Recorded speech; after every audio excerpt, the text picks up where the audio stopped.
Good morning. This is Akashvani. I'm Sunil Verma with the World News.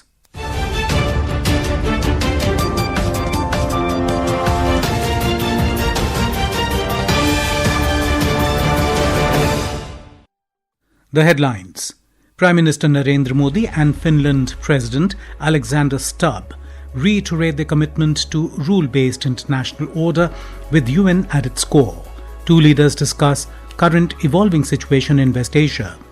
CBSE cancels Class 10th exam scheduled from 7th to 11th of this month in West Asian region. US announces 30-day waiver allowing India to purchase Russian oil currently stranded at sea. And in cricket, India storm into final of T20 World Cup, beating England by 7 runs in second semi-final.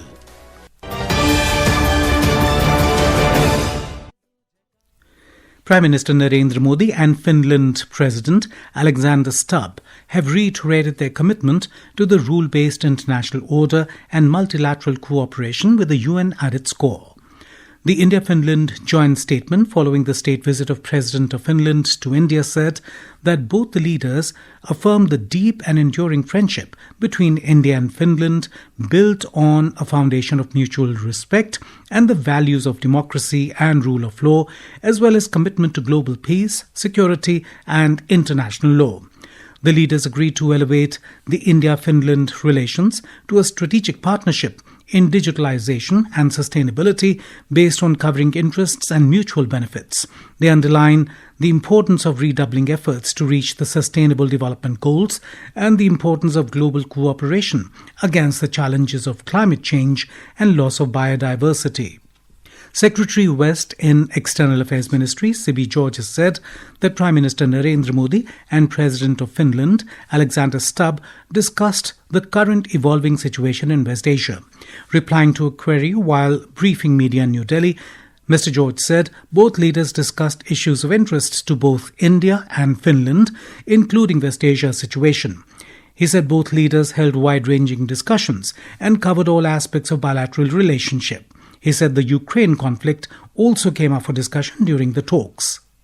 Finland have expressed interest to join the Indo-Pacific Oceans Initiative, which is welcomed by India. We also agreed to have cooperation in the Arctic-related areas. Finnish reiterated its support to India's fight against terrorism, including cross-border terrorism. The visit focused on 3 T's: trade, technology and talent. Secretary West said that Finland's advanced capabilities in digital innovation align well with India's digital transformation initiatives. The two sides have signed an MOU on migration and mobility partnership. It is expected to facilitate mobility of talent, including professionals, students, entrepreneurs, researchers and academics. It also expected to provide enhanced access for Indian students, including internships and post-study employment opportunities. The Central Board of Secondary Education CBSE West Asian region has cancelled the Class 10th exam scheduled from 7th to 11th of this month. According to CBSE, examinations of Class 10th scheduled on 2nd, 5th and 6th of this month shall also stand cancelled. The mode of declaration of results of Class 10th candidates in the Middle East will be notified separately in due course. The examination of Class 12, scheduled on the 7th of this month, has been postponed. CBSE said that revised dates will be announced later. The board will review the situation tomorrow and issue appropriate directions regarding examinations scheduled from 9th March onwards. U.S. Treasury Secretary Scott Bessent has announced a 30-day waiver allowing India to purchase Russian oil currently stranded at sea to ensure global energy market stability. This measure focuses on allowing the purchase of Russian oil that has been stranded at sea, ensuring that these existing supplies can reach their destination rather than being lost to the complexities of international logistics. By facilitating the movement of these special cargoes, the U.S. aims to provide a helpful cushion for India's energy security, acknowledging the delicate balance required to keep the global market flowing smoothly for everyone's benefit. This is Akashvani. You're listening to World News. We bring you top international news and updates from around the globe. The conflict in West Asia has entered its seventh day today, with latest reports of new wave of strikes from Iran and joint US-Israel forces. The Israel Defense Forces (IDF) identified several missiles from Iran. Bahrain also said that Iran targeted a hotel and 2 residential buildings in the capital city of Manama, with no loss of life recorded.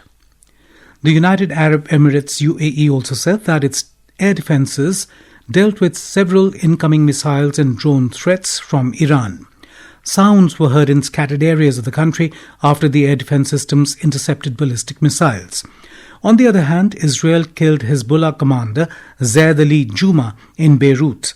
Earlier, the Israeli Navy also struck and eliminated Hamas commander Wasim Atallah Ali in the area of Tripoli. Meanwhile, US President Donald Trump called upon Islamic Revolutionary Guard Corps IRGC to lay down their arms. Mr. Trump said that now is the time to stand up for the Iranian people to help take back their country. I'm once again calling on all members of the Iranian Revolutionary Guard, the military and the police, to lay down their arms. They're only going to be killed. And now is the time to stand up for the Iranian people and help take back your country. Union Health Minister Jagat Prakash Nadda has reaffirmed India's strong commitment to eliminating cervical cancer as a public health problem and strengthening global health cooperation. Virtually addressing a press briefing on global health issues with the World Health Organization WHO Director General Tedros Adhanom Ghebreyesus, the minister said India has adopted a multi-pronged strategy to combat the disease, focusing on prevention, screening, early detection and timely treatment. He said screening services for cervical cancer using visual inspection with acetic acid VIA are now available at Ayushman Arogya Mandirs and other health facilities for women between 30 and 65 years of age. Mr. Nadda also highlighted the nationwide vaccination campaign against human papilloma virus HPV. Cervical cancer remains a formidable public health challenge, both globally and in India also. Screening for the cervical cancer is now available at 181,000 Ayushman Arogya Mandirs across the country for early detection and treatment. The vaccine is provided free of charge at designated government health facilities. Transparency and countering misinformation and overcoming hesitancy is another key component of this campaign. US President Donald Trump has sacked Kristi Noem as the United States Secretary of Homeland Security and appointed Markwayne Mullin as her replacement, effective from March the 31st. Announcing the decision in a post on social media, Trump said Mullin would take over leadership of the Department of Homeland Security, while Noem would assume a new role as Special Envoy for the Shield of the Americas, a security initiative in the Western Hemisphere. The president described Mullin as a strong supporter of the administration's agenda. Mr. Trump said Mullin would prioritize border security and tackling illegal immigration and drug trafficking. He also highlighted Mullin's background as the only Native American in the Senate. In the ICC Men's T20 Cricket World Cup, India stormed into the final, defeating England by 7 runs in the second semi-final at the Wankhede Stadium in Mumbai last night.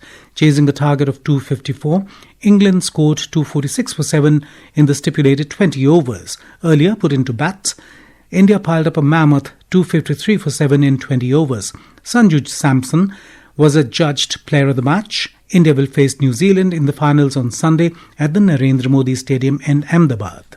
And now, before we close, here are the highlights of the bulletin.